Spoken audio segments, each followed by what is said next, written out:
Recibamos al mensajero de la tarde, nuestro hermano Arnoldo Gavidia, con la exposición de la palabra del Señor.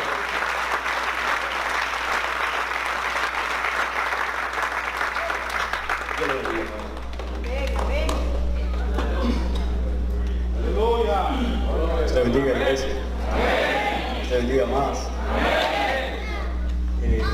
Para mí es un privilegio muy grande, muy importante que el Señor haya decidido darme la gracia de poder estar en esta tarde llevando un mensaje a su iglesia aquí en Detroit.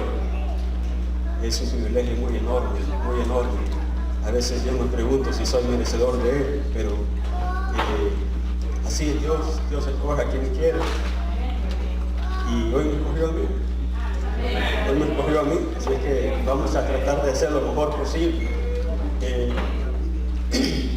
Para ir agarrando el valor, yo quisiera hablar un poquito de mi país, porque veo aquí muchas cosas, ¿verdad?, que no se han hablado.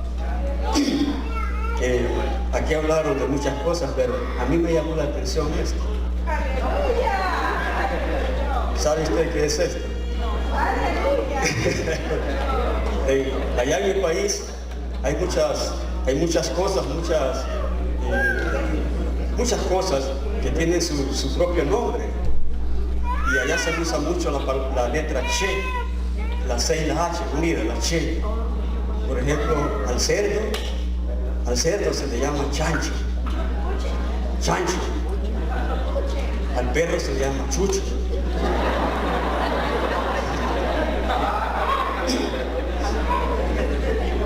Al pavo, ¿cómo se le llama al pavo, mi hermano? Chompipe. Todas estas cosas tienen su relación con la letra che.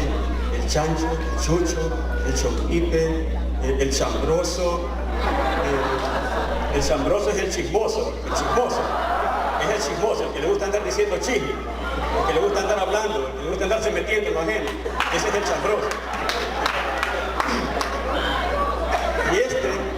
Y este tampoco se aparta, ¿verdad?, porque tiene la letra che. Este se llama el capirucho.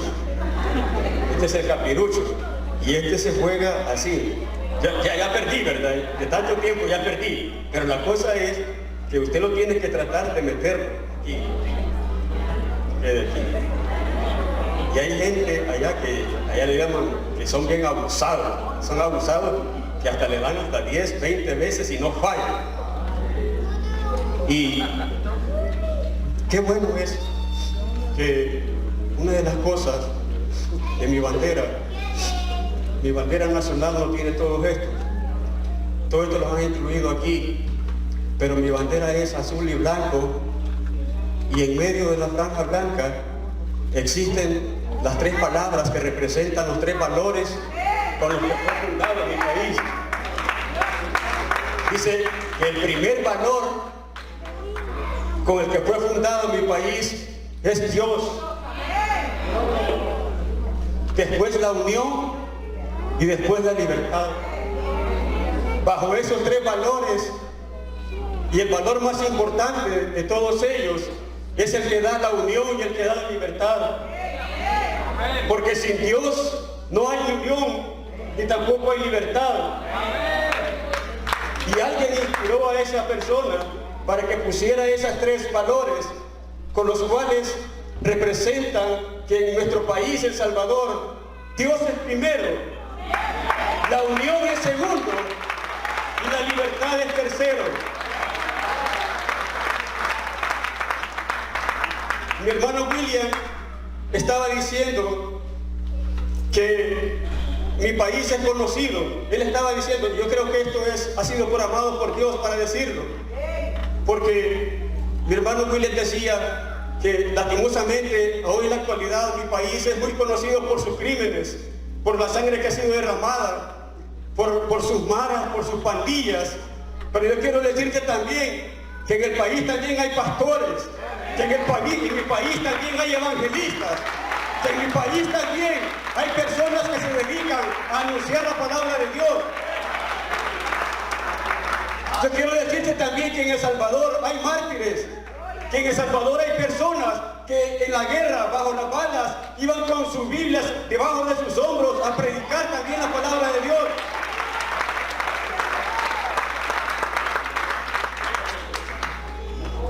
Yo recuerdo en mi niñez que yo veía como muchas personas a los que yo en alguna oportunidad critiqué, ellos iban a las iglesias iban en grupos, iban con su uniforme quizás, porque yo lo veía muchas veces de azul y blanco, que iban a sus iglesias, a sus templos, y iban muchas personas que allá en mi país, cuando una persona no usa zapatos, le llaman chuña. Iban muchas personas que iban hacia las iglesias, iban chuñas, iban descalzos, pero yo te digo, esas personas ahora, cuando yo estoy ahora aquí y veo que muchas personas usan su traje, usan su corbata, pero también usan la hipocresía, usan también una doble máscara. Yo ahora veo a estas personas que con su mucha humildad, que a pesar de ir sin zapatos, descalzos, iban con sinceridad, iban con honestidad.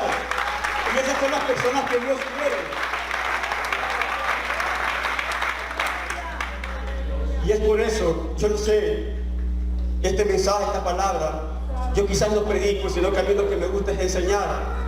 Pero a mí me llamó mucho la atención esto. Esta es una palabra que muchas veces me toca y me toca, porque yo he sido una persona en la que Dios ha ido transformando mi carácter y todavía lo está transformando. Yo todavía no soy lo que yo quisiera ser, pero yo sé que Dios todavía está tocando mi carácter, está transformando mi carácter.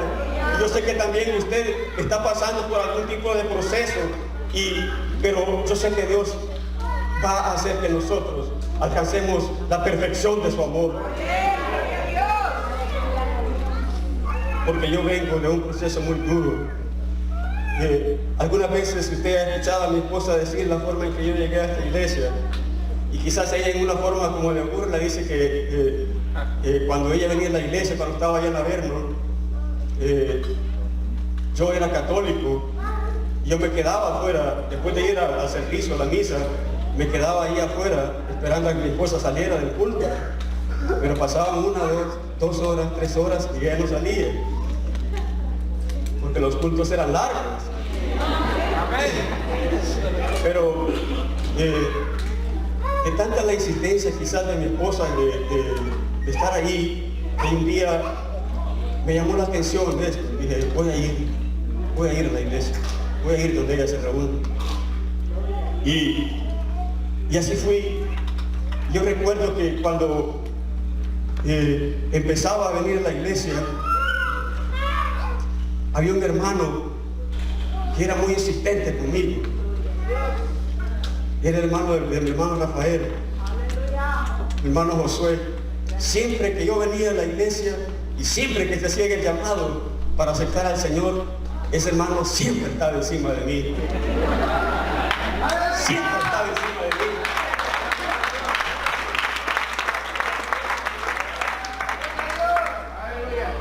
Yo decía, cuando llegaba a la iglesia, porque yo tenía un carácter bien fuerte, y la primera cosa que yo veía cuando venía a la iglesia era, estará ahí ese hermano, y cuando no lo veía yo decía, ya la hice, no va a estar presionando, Pero después de que pasó el tiempo, parece ser que el hermano ya empezó a desistir. Pero en una oportunidad recuerdo que predicó mi hermano King, Brother King, muy conocido, ya partió con el Señor. Él predicó un mensaje muy tremendo. Era imposible que yo me mantuviera sentado. Y yo respondí, le di el sí al Señor. Pero a pesar de esto, yo vivía todavía como un cristianismo amarrado, un cristianismo sujetado. Veía que muchos hermanos a la hora de orar a la hora de adorar a Dios, a la hora de exaltar su nombre, levantaban sus manos, pero yo sentía en mis manos, en mis brazos, como que si tuviera unas pesas, que no quería también orar ni adorar con ellos, porque mis manos se resistían a adorar a Dios. Pero gracias a Dios que el Señor fue rompiendo ataduras, que el Señor fue rompiendo cadenas, y ahora yo levanto mis manos con toda libertad para Dios. Ahora yo levanto mis manos porque el Señor me ha ido transformando, porque el Señor me ha ido dando ahora un nuevo sentido a mi vida, un nuevo sentido a mi vida. Y el tema que yo quiero traer ahora en sus mentes, que el Señor quiere traer a sus mentes, es bajo esta pregunta: ¿somos verdaderos creyentes? ¿Somos verdaderos creyentes? Y quiero que leamos en la primera carta del apóstol Juan, no el Evangelio según San Juan, sino la primera carta de Juan, el capítulo 1.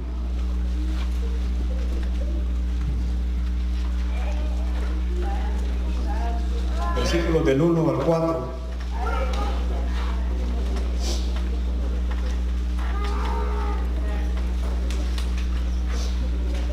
Yo quiero agradecer también a todos los hermanos que en alguna oportunidad fueron también fundamentales para que yo estuviera aquí en esta iglesia, que Dios nos usó. Aquí tenemos a mi hermano Valencia. Yo me recuerdo que él llegaba a mi casa, yo no era nada todavía, pero él llegaba a mi casa junto con el pastor Veloz. Él llegaba ahí y de una u otra forma el Señor lo utilizó. Yo agradezco con todo mi corazón ahora. Primera carta de Juan, capítulo 1, versículos del 1 al 4. Leeremos la palabra en el nombre del Padre, del Hijo y del Espíritu Santo. Y dice la palabra: lo que era desde el principio, lo que hemos oído, lo que hemos visto con nuestros ojos, lo que hemos contemplado y palpado en nuestras manos tocante al verbo de vida, porque la vida fue manifestada y la hemos visto y testificamos y os anunciamos la vida eterna, la cual estaba con el Padre y se nos manifestó. Lo que hemos visto y oído, eso os anunciamos, para que también vosotros tengáis comunión con nosotros. Y nuestra comunión verdaderamente es con el Padre y con su Hijo Jesucristo. Estas cosas os escribimos para que vuestro gozo sea cumplido. Padre, en este día quiero darte muchas gracias, Señor, por esta palabra, por esta oportunidad, Señor, por la gracia que tú has dado, Señor, y has puesto en mi vida, para que en este día, Señor, yo sea tu vocero. Muchas gracias, Señor. Yo sé que no merezco, Señor, nada de esto, pero tú en tu infinita misericordia y en tu gracia, Señor, en tu compasión, has permitido, Señor, que yo esté ahora aquí, Señor. Muchas gracias, Señor. Muchas gracias, Señor. Yo te pido que esta palabra, Señor, si tú la has decidido poner en mi corazón y has decidido, Señor, llevarla a tu pueblo, aquí reunida en esta casa de oración, Señor, sea de provecho, Señor, para todos. Sea de provecho para todos, Señor. Para todos, Señor, incluyendo los que por primera vez me visitan, Señor. Muchas gracias, Señor. En el nombre de Jesús. Amén. Amén. Hay algunas cosas en la Biblia que nosotros simple y sencillamente no le podemos dar una explicación, sino hasta que ya estemos en el cielo, que vamos a reinar. Hay cosas que no las podemos decir, esto sucede así o esto sucede así, solamente hasta que estemos ya allá vamos a poder decir esto es lo que decía la palabra. Y por ejemplo, podemos ver en el libro del Apocalipsis, en el capítulo 16, versículo 17, algo muy interesante. Dice, el séptimo ángel derramó su copa por el aire y salió una gran voz del templo del cielo, del trono, diciendo, hecho está. Según leemos aquí en la palabra, en el libro de Apocalipsis, dice que el trono, la silla donde se sienta Dios, habla. Sé que en el cielo hay cosas que hablan. El trono de Dios habla, dice que aquí que el ángel, dice, el séptimo ángel derramó su copa en el aire y salió una gran voz del cielo, del trono, diciendo, hecho está. Pero también dice en Apocalipsis 19:5 algo muy interesante, dice, y salió del trono una voz que decía, alabad a nuestro Dios todos sus siervos y los que le teméis, así pequeños como grandes. ¿De dónde salió esa voz? Del trono. O sea, según dice aquí, hay cosas en el cielo que tienen su propia voz, pero lo que me llama a mí la atención es de que nosotros, que somos humanos, que tenemos una voz, que tenemos una boca, que somos llamados, que se nos ha dado el mandamiento, nos dejamos avergonzar por cosas que hablan, y nosotros que teniendo nuestras bocas no lo hacemos, no cumplimos. Pero también dice en el libro de Apocalipsis, en el capítulo 10, versículo 4, algo muy interesante. Dice, cuando los 7 truenos hubieron emitido sus voces, yo iba a escribir, pero oí una voz del cielo que me decía, sella las cosas que los 7 truenos han dicho y no las escribes. O sea que hay un grupo de truenos, dice ahí mi hermano Valencia, un grupo de 7 truenos que emiten voces inteligibles, que se pueden entender, que Juan las escuchó y él las quería escribir, pero dice que él fue impedido. Dijo, no las escribas todavía, séllalas, porque todavía no es tiempo que se oigan. Pero quiere decir entonces que los truenos tienen sus propias cosas. Hay en el cielo entonces cosas que hablan, que tienen su propia voz, que se entiende lo que dicen. No lo dicen en un lenguaje distinto, sino que lo dicen en un lenguaje, no como las voces que oyó Pablo, que dice que las voces, las palabras que él escuchaba, no se pueden decir. Pero dice que en el caso del trono de Dios, y en el caso de los truenos, dice que esa palabra sí se entiende. Pero la cosa que yo quiero decir es de que hay cosas en la Biblia que únicamente las vamos a entender cuando ya estemos allá. Por ejemplo, usted se habrá preguntado alguna vez, bueno, nosotros vamos al cielo, y el cielo será un lugar únicamente para personas y ángeles, o habrá alguna otra cosa más. Pero dice la palabra que ahí hay animales.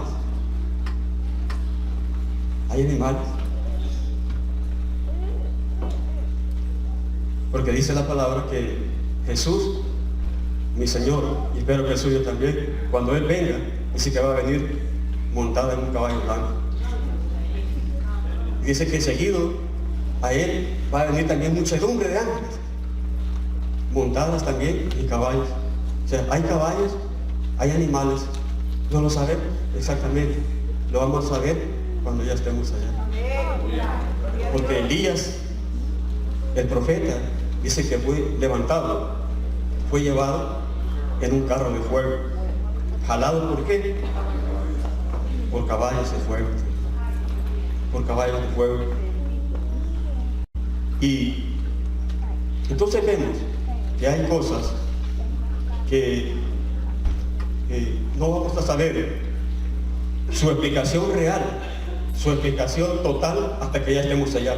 Pero después de todo esto, mi hermano Jeremías, podemos decir que también hay cosas en la Biblia que sí explícitamente Dios nos las ha dicho cómo sucede, o cómo se hace, o cómo tiene su aplicación práctica, cómo suceden, cuáles son, cómo pasan, Jeremías, cómo pasan. Y una de las cosas que nosotros encontramos que pasan, o que suceden, o que Dios quiere que se ejecuten, y nos da a nosotros explicaciones precisas pasan aquí en la primera carta de Juan, que es la que nosotros estamos ahora vamos a tratar de hablar. Y dice la palabra que Juan, en primer lugar, él fue un testigo ocular de Jesús. Según dice la palabra, dice lo que era en el principio, lo que hemos oído. Juan dice que está en ese momento, va a decir un mensaje que él no lo recibió de otra persona, sino que dice que él fue un testigo personal.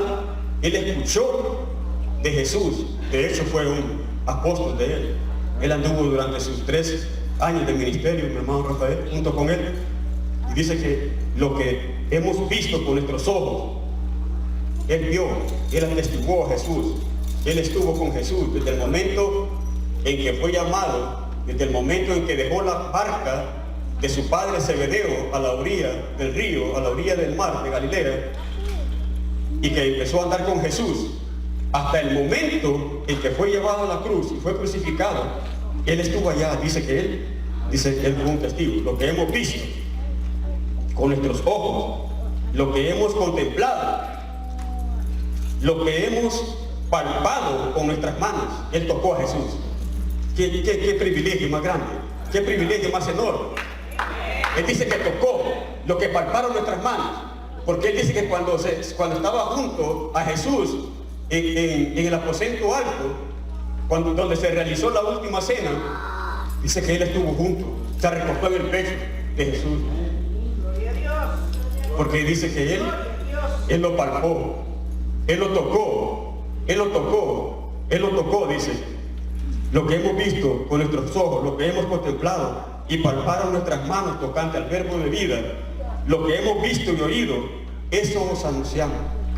O sea que lo que él estaba en ese momento empezando a decir, por lo que él iba a decir, lo había escuchado decir antes de su maestro, de Jesús.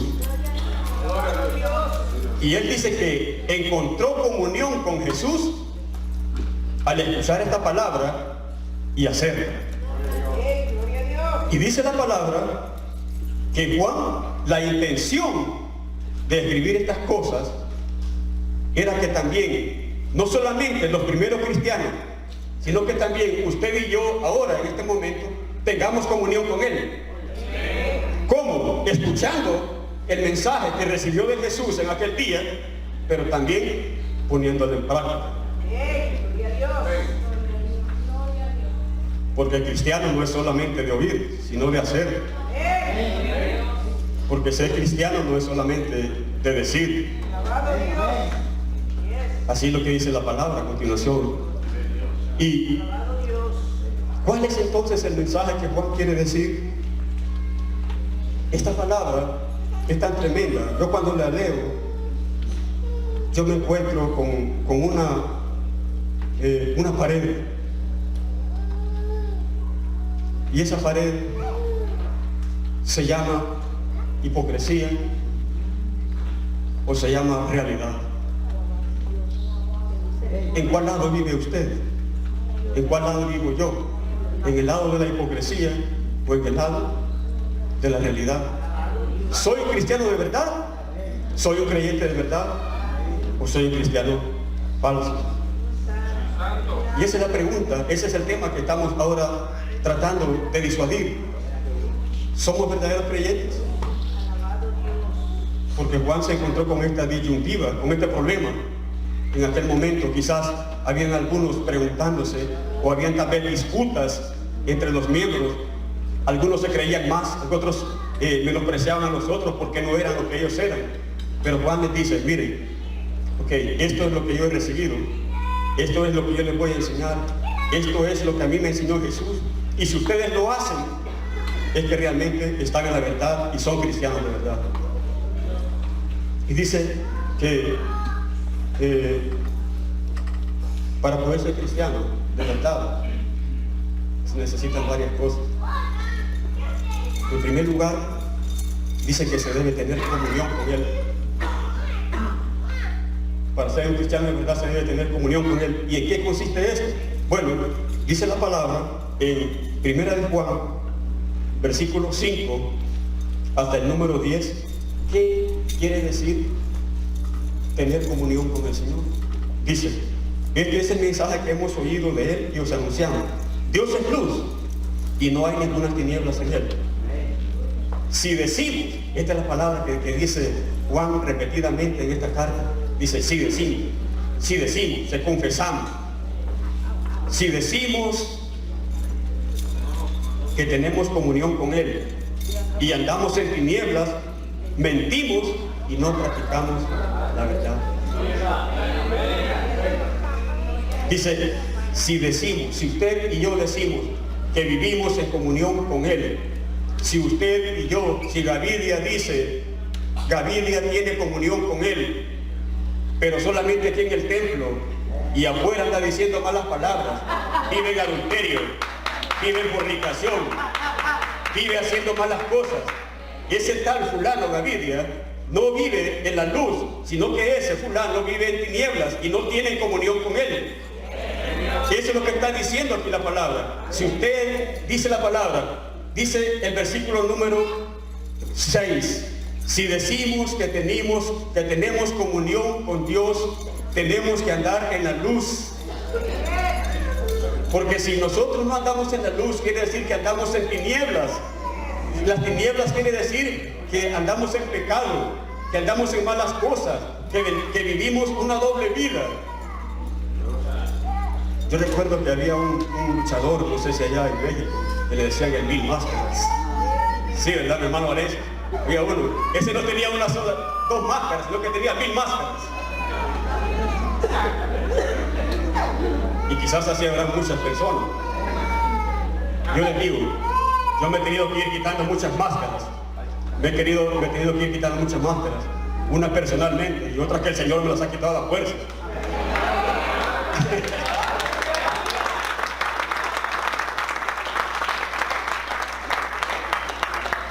Yo le doy gloria a Dios.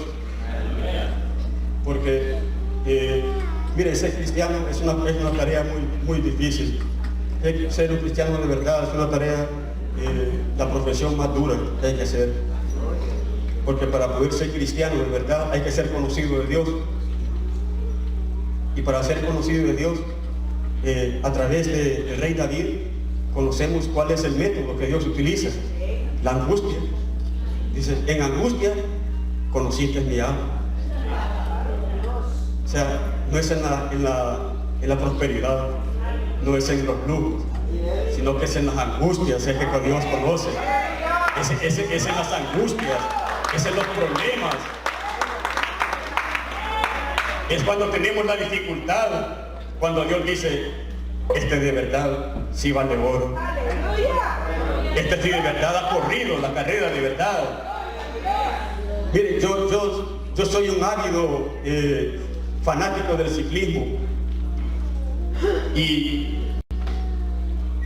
he visto ciertas cosas que a mí me llaman la atención que tienen relación con esto, de correr una carrera justa, porque Dios no quiere salteadores, Dios quiere corredores que corran de verdad. Y veía que, por ejemplo,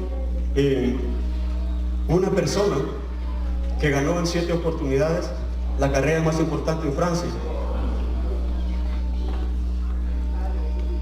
pero años después resultó que era un fraude, que él las había ganado porque se había dopado, había usado sustancias que lo hacían que su desenvolvimiento muscular fuera mejor y ganaba.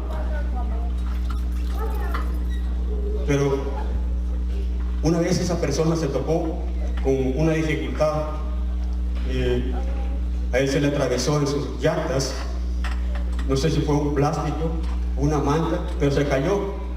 Y la persona que iba detrás de él, que llevaba apenas unos segundos detrás, ahí tenía la oportunidad de poder ganar la carrera, hermano Valencia. Ahí estaba. Pero ¿qué hizo él?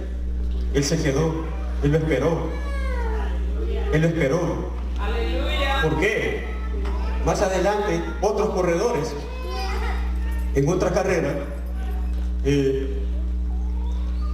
ciertas personas malas habían tirado tachuelas, clavos en la carretera, e hicieron que uno de los corredores que iba adelante pinchara una llanta. Y sus oponentes ahí tenían la oportunidad de ganar. ¿Pero qué hicieron? Lo esperaron. ¿Por qué? Porque no es el mismo logro. No es correr la carrera de una manera justa. Ellos decían, nosotros no queremos aparecer en los periódicos, fulano de tal ganó porque aquel pinchó. No, aquí queremos poner, fulano de tal ganó porque debilitamos al oponente, porque le ganamos. Esas son las carreras que a Dios le gusta. Correr en justicia, correr la carrera de verdad. Y el cristiano, cuando dice que debe tener comunión con Jesús, comunión con Dios, debe de andar en la luz. No debe andar en tinieblas. Por mucho que podamos aparentar nosotros, a Dios no lo engañamos. A Dios no le podemos decir las cosas que le decimos al mundo. Para el mundo podemos nosotros decir que somos los campeones. El mundo puede decir somos los campeones, pero para Dios apestamos. Apestamos a muertos. Apestamos a sepulcro. Si decimos que tenemos comunión con Él y andamos en tinieblas, mentimos y no practicamos la verdad. Pero si andamos en luz, dice, como Él está en luz, tenemos comunión unos con otros y la sangre de Jesús nos limpia de todo pecado. Si decimos que no tenemos pecado, dice el versículo 8, nos engañamos a nosotros mismos. Y la verdad no está en nosotros. Pero dice, si confesamos nuestros pecados, Él es fiel y justo para perdonar nuestros pecados y limpiarnos de nuestras maldades. Si decimos que no hemos pecado, lo hacemos a Él mentiroso y su palabra no está en nosotros. Todos somos pecadores, mis hermanos. No podemos decir no tenemos pecado. Podemos decirlo, claro, pero no lo somos. Todos somos pecadores. Pero ¿saben qué? Abogados tenemos, dice la palabra. Abogados tenemos, dice. Abogados tenemos para con el Padre, a Jesucristo el justo. Él es nuestro sumo sacerdote, dice. Es su lugar a la diestra del Padre. No es únicamente estar ahí, sino que dice que Él intercede por nosotros como sumo sacerdote. Aunque el diablo, dice la palabra, que se puede presentar delante del mismo trono de Dios a acusarnos, ahí está Jesús para defendernos. Ahí está Jesús para defendernos. Yo lo creo así lo dice la palabra.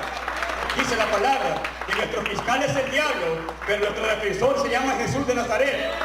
Que nuestro fiscal, nuestro acusador es diablo, Satanás, pero nuestro defensor se llama Jesús de Nazaret. Y Él no ha perdido ninguna batalla. Y la batalla que también está luchando por su vida y por la mía, no la va a perder.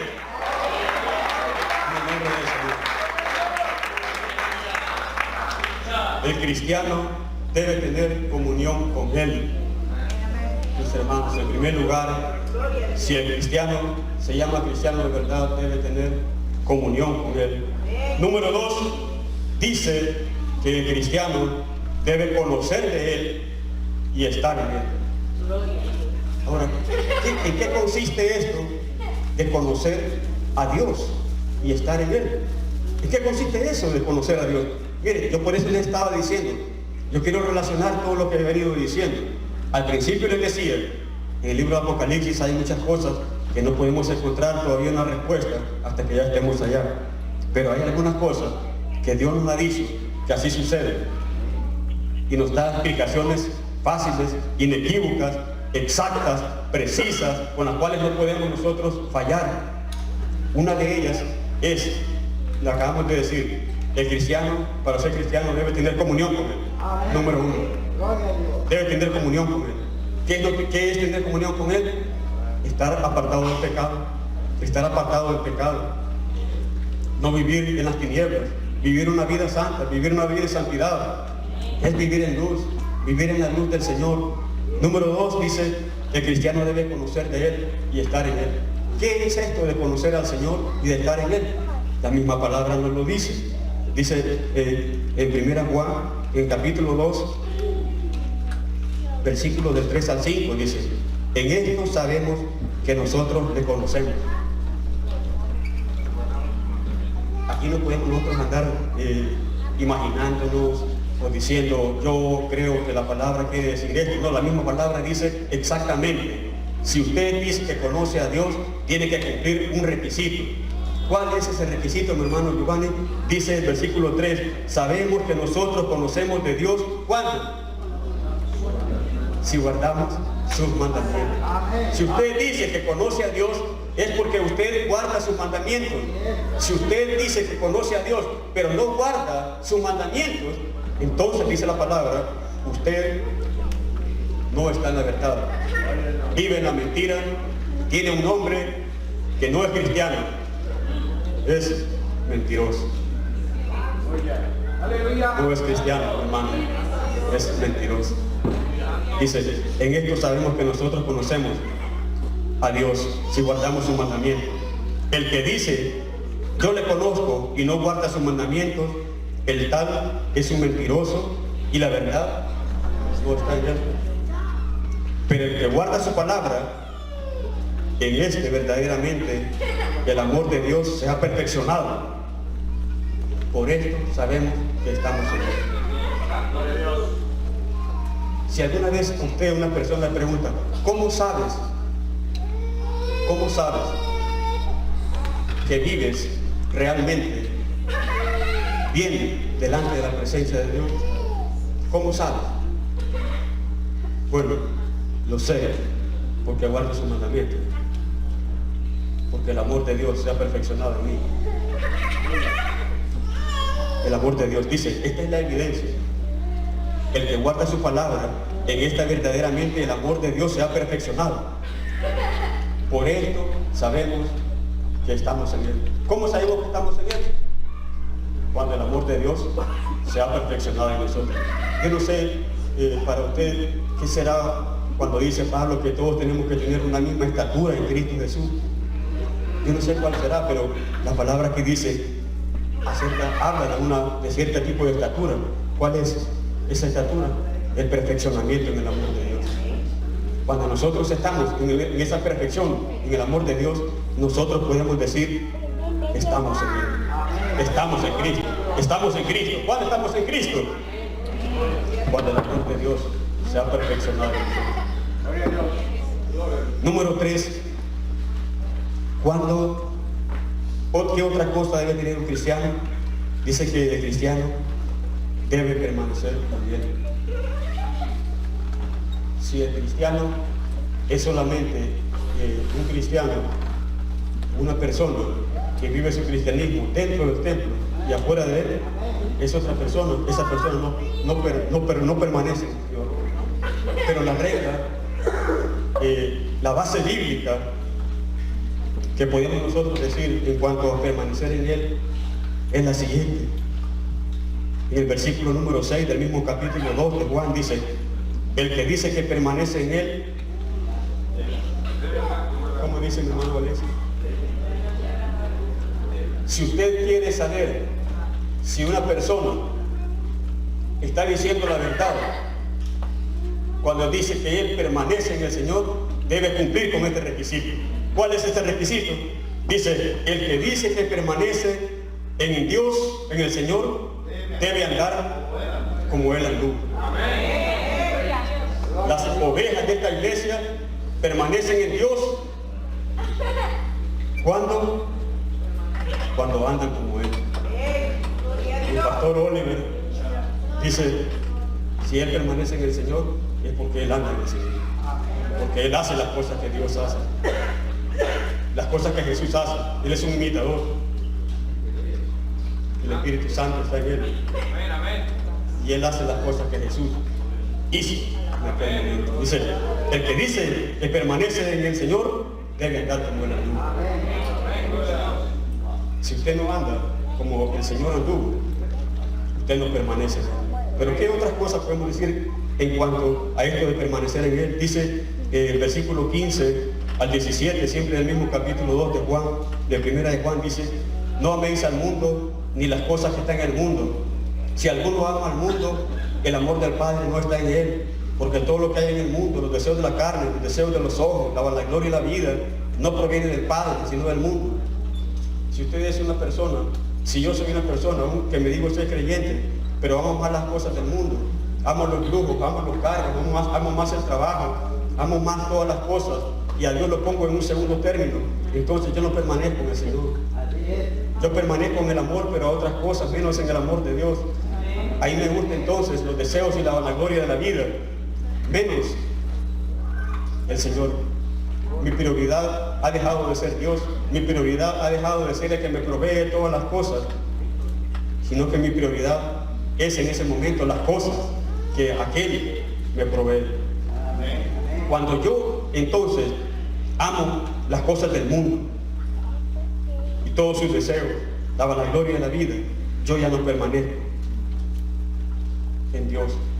Pero dice la palabra en el versículo 17 que todas esas cosas, la vanagloria de la vida, las cosas del mundo, todas esas cosas pasan, sus deseos, pero el que hace la voluntad del Padre, ese permanece para siempre. Porque las cosas del mundo van a pasar, las cosas, la vanagloria de la vida va a pasar, pero si usted permanece en Dios, usted va a permanecer para siempre. Usted va a permanecer para siempre. Ahora, dice también en 1 Juan 3:24 lo siguiente: el que guarda sus mandamientos permanece en Dios. Cuando usted guarda los mandamientos del Señor, permanece en Dios. Y no estamos hablando aquí solamente de los mandamientos que se nos mencionan en el libro del Éxodo, sino que también otro tipo de mandamientos que Dios dio en su propia vida cuando Jesús estuvo en carne aquí entre nosotros. Él dio ciertos mandamientos, dice, según el Espíritu, pero también según a través de los apóstoles dio otro tipo de mandamientos. Podemos decir algunos, podemos encontrarlos, por ejemplo, en 1 Tesalonicenses,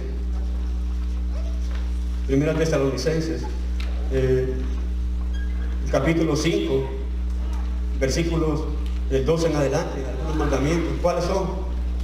Está siempre gozoso. ¿Ve usted a un cristiano que no está siempre en gozo?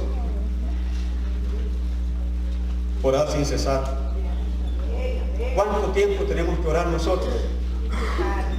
Dice la palabra que esta es tarea sin fin, orar sin cesar. Dice, dar gracias a Dios en todo, porque esta es la voluntad de Dios para con vosotros en Cristo Jesús.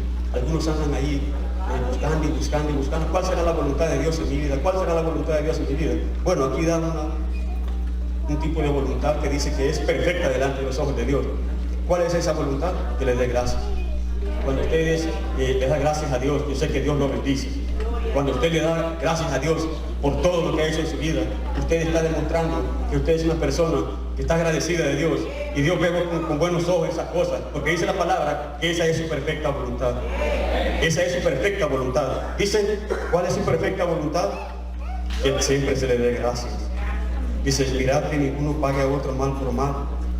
Antes seguid siempre lo bueno, unos para con otros y para con todos. No apaguéis el espíritu. No apaguéis el espíritu. No menosprecéis las profecías. Examinadlo todo, retened lo bueno. Absteneos de toda especie de mal. ¿Se abstiene usted de toda especie de mal? Y el mismo Dios de paz os santifique por completo, y todo vuestro ser, espíritu, alma y cuerpo sea guardado irreprensible para la venida de nuestro Señor Jesucristo. Ahora, después de todo esto que hemos venido diciendo, de por qué tenemos que permanecer en Él, habrá alguna recompensa. ¿Por qué nosotros tenemos que guardar los mandamientos del Señor? ¿Por qué nosotros tenemos que perseverar? ¿Por qué nosotros tenemos que estar siempre gozosos? ¿Por qué tenemos que no pagar mal por mal? ¿Cuál es la recompensa que nosotros vamos a recibir y permanecer en Él? ¿Para qué? ¿Para qué? Si yo veo que el cristiano sufre mucho, y los trabajos son los que son más menospreciados, a veces sufre muchas desaires, pasa muchas angustias, pasa muchas luchas. El que no persevera en el Señor, ese tiene buenos puestos, ese tiene aquí, ese tiene las mejores cosas. Pero, ¿para qué debo de permanecer yo? Si me pasan todas esas cosas.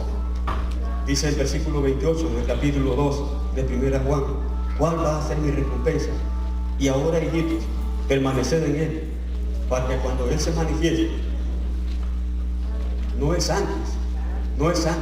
Mientras Él se manifiesta, la gente que no conoce de Dios puede estar ahí en sus deseos, en la vanagloria de la vida.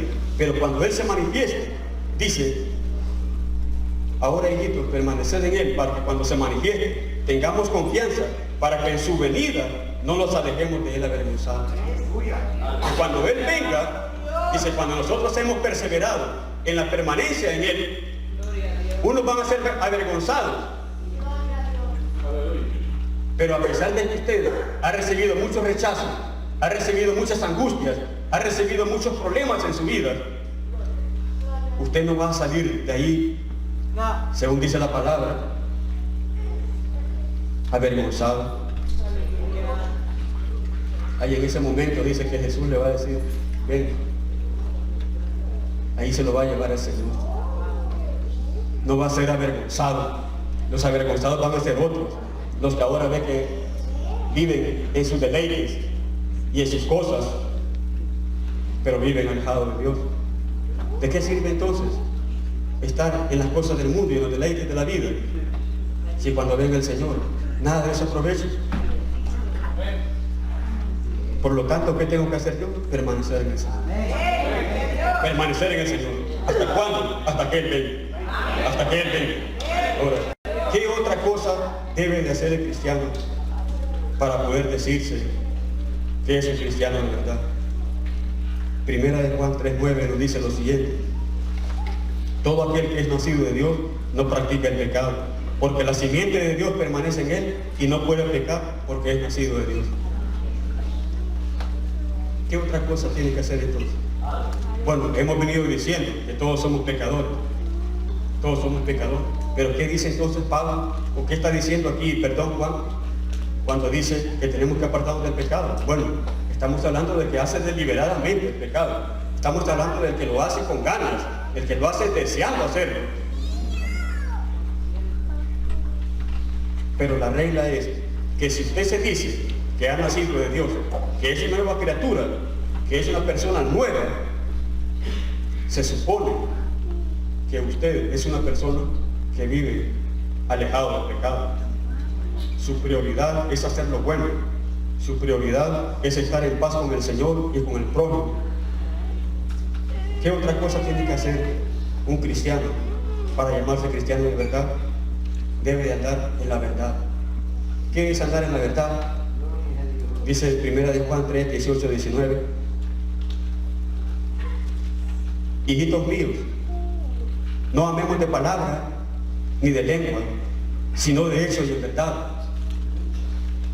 Y en esto conocemos que somos de la verdad y aseguramos nuestros corazones delante de Él. ¿Cómo entonces sabemos, Valencia, que nosotros andamos en la verdad?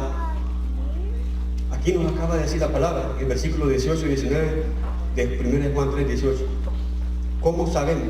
¿Cómo conocemos que somos de la verdad y aseguramos nuestros corazones delante de Él? O sea que no solamente dice la palabra que nosotros tenemos la certeza de que sabemos que andamos en la verdad, sino que también nos da a nosotros un tipo de recompensa. ¿Cuál es el tipo de recompensa? Dice que nos asegura, dice, nuestros corazones delante de Él. ¿Cuál es entonces esa cláusula? ¿Cuál es esa garantía que nos da a nosotros el poder decir que andamos en la verdad y en el amor de Dios? Cuando nos armamos, chavalos, cuando nos armamos de verdad, en eso conocemos nosotros que andamos en la verdad. Cuando nos amamos, esa es la regla. Si usted dice que usted vive en la verdad, que usted vive un evangelio de verdad, pero no ama, es mentira. En El Salvador dice, son pajas. ¿Verdad, mi hermano? Sí, no miento. Sí, ¿verdad? Son pajas, es mentira. Si usted dice que anda en la verdad, pero no ama a su hermano, sino que lo aborrece, usted no ha conocido de Dios. Usted no ha conocido de Dios, necesita conversión, necesita volver nuevamente. No, necesita volver nuevamente a donde estaba. Necesita volver al inicio. Necesita volver al inicio. Porque usted no se ha convertido de verdad. No se ha convertido de verdad. Usted necesita amar. Y dice que también una persona que se dice de cristiano debe de interesarse en las cosas de Dios. Primera de Juan 4:6 nos dice a nosotros lo siguiente: nosotros somos de Dios. El que conoce a Dios nos oye. El que no es de Dios no nos oye. En esto conocemos el espíritu de verdad y el espíritu de error. Si usted es una persona que se llama creyente, las cosas de Dios le atraen, las cosas de Dios le gustan, las cosas de Dios a usted no le son una carga, las cosas de Dios a usted le interesan, las cosas de Dios a usted le llaman la atención, usted quiere hacerlas, usted quiere vivirlas, usted quiere tenerlas, usted quiere que se las expliquen, usted quiere que se las digan. Viene a la iglesia y viene con hambre de las cosas de Dios, viene con sed de las cosas de Dios. Usted quiere recibir de Dios, usted quiere saber de Dios, usted quiere ser conocido de Dios, usted quiere saber de Dios en todos sus aspectos de su vida, usted quiere saber cuál es la voluntad de Dios, usted vive para Dios, respira para Dios, come para Dios, duerme para Dios, y todas las cosas que tú haces son para Dios. Toda su vida entonces está enmarcada en una cosa: vivir para Dios. Estamos terminando entonces, pero yo quiero repetir las cosas más importantes de todo este mensaje. Si usted dice ser cristiano, y yo también, si digo ser cristiano, tengo que vivir en comunión con Él. Tengo que conocerlo a Él. ¿Cómo lo conozco? Haciendo sus mandamientos. Tengo que practicar el amor a Dios y el amor al prójimo. Tengo que permanecer en Él, pero también tengo que interesarme en las cosas de Dios. Dios me dio una mano con 5 dedos, y en los 5 dedos me ha puesto a mí las 5 cosas que Dios quiere que yo haga para poder ser llamado un cristiano de verdad. Dios te bendiga, iglesia. Dios te bendiga más. Amén y amén.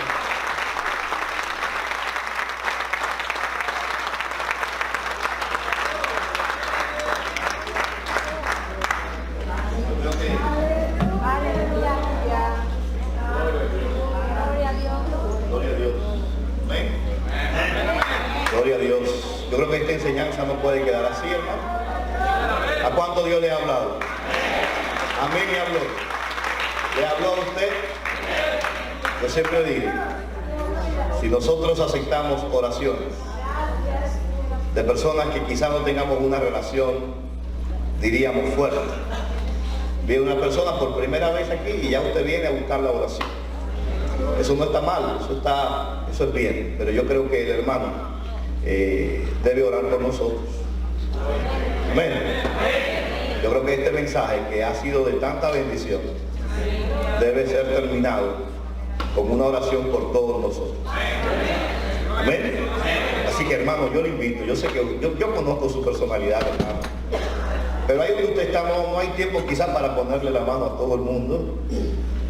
Pero ahí donde usted está, inclinemos nuestro rostro y recibamos esta oración. Si Dios puso eso en su corazón, hermano, lo recibimos con humildad. Dios nos ha hablado. Amén. Usted es un hijo distinguido de esta casa y no teníamos duda de que Dios lo iba a usar. Así que gracias por su disponibilidad, pero hoy necesitamos que ore por nosotros.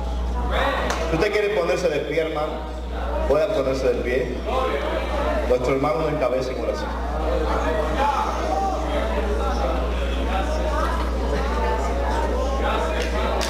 Yo no sé por qué proceso usted estará pasando. Yo no sé qué temores tendrá en este momento usted. Hay cosas que yo he querido no decirlas, porque el momento, mi hermano pastor ha dicho, el momento en que muchas personas están viviendo. De eso no me escapo yo también. A veces el temor nos quiere inundar, pero yo sé que para algunos que se llaman ser cristianos es muy fácil ahora reemplazar el amor por el nacionalismo. Algunos le llaman ahora patriotismo, separar familias. Algunos le llaman ahora amor a su nación, el no practicar la misericordia.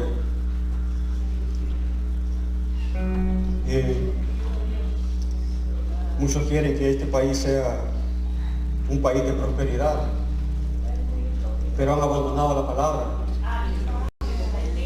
Porque dice la palabra que uno de los requisitos que Dios le dio a Moisés cuando ellos iban a entrar a Canaán: si tú quieres prosperar, no hagas violencia al extranjero, porque tú fuiste también extranjero en tierra de Egipto. Amén. No hagas violencia al extranjero. Aleluya. Y te va a ir bien. Te va a ir bien, te va a ir bien, vas a prosperar. Aleluya. Y da tristeza, da pena, se siente un tremendo dolor ver cómo nuestros propios hermanos que se llaman cristianos, que viven en este país, apoyan este tipo de cosas. Me toca a mí muy fuerte esta palabra. Para mí es muy triste. No es algo muy sencillo hablar de esto. Me pongo yo en el caso de la gente que vivía en los tiempos en que se escribió el Apocalipsis. En el tiempo del Apocalipsis, la gente leía la palabra, muchos la oían, algunos quizás no podían ni siquiera leer la palabra, pero dice la palabra que unos la oían y salían de sus casas sin saber si iban a regresar, porque los perseguían para matarlos por ser simplemente cristianos. Y ahora vemos como el patrón se sigue repitiendo. Muchos salen de sus casas, no saben si van a regresar.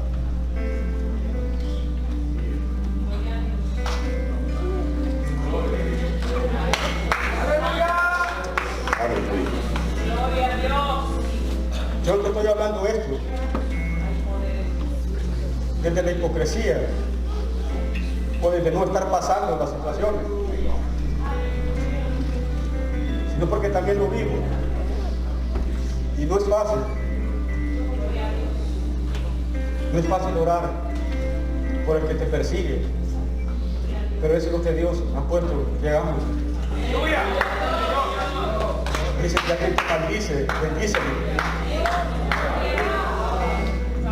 Si alguien te persigue, si alguien te consideras tu enemigo, bendícele. Así es. Bendícele.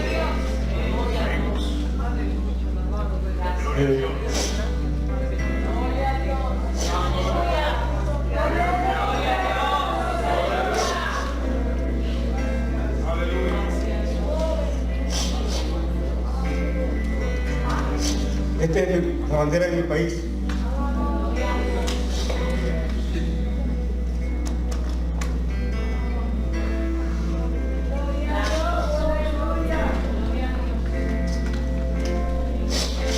Una de las cosas más tristes que me ha pasado en la vida es haber dejado mi país.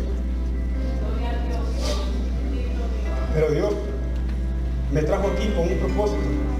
Amén, amén. Me ha tenido aquí por tantos años, 18 años.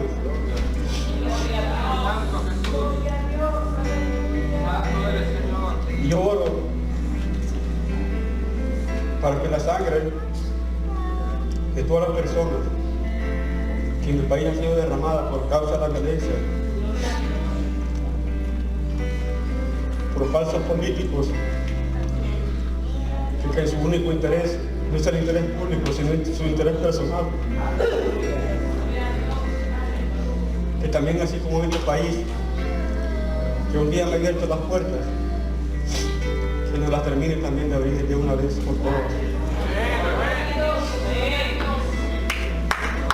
Que si usted está pasando por esto, Aleluya. que sepa que cuando Dios dice que si los israelitas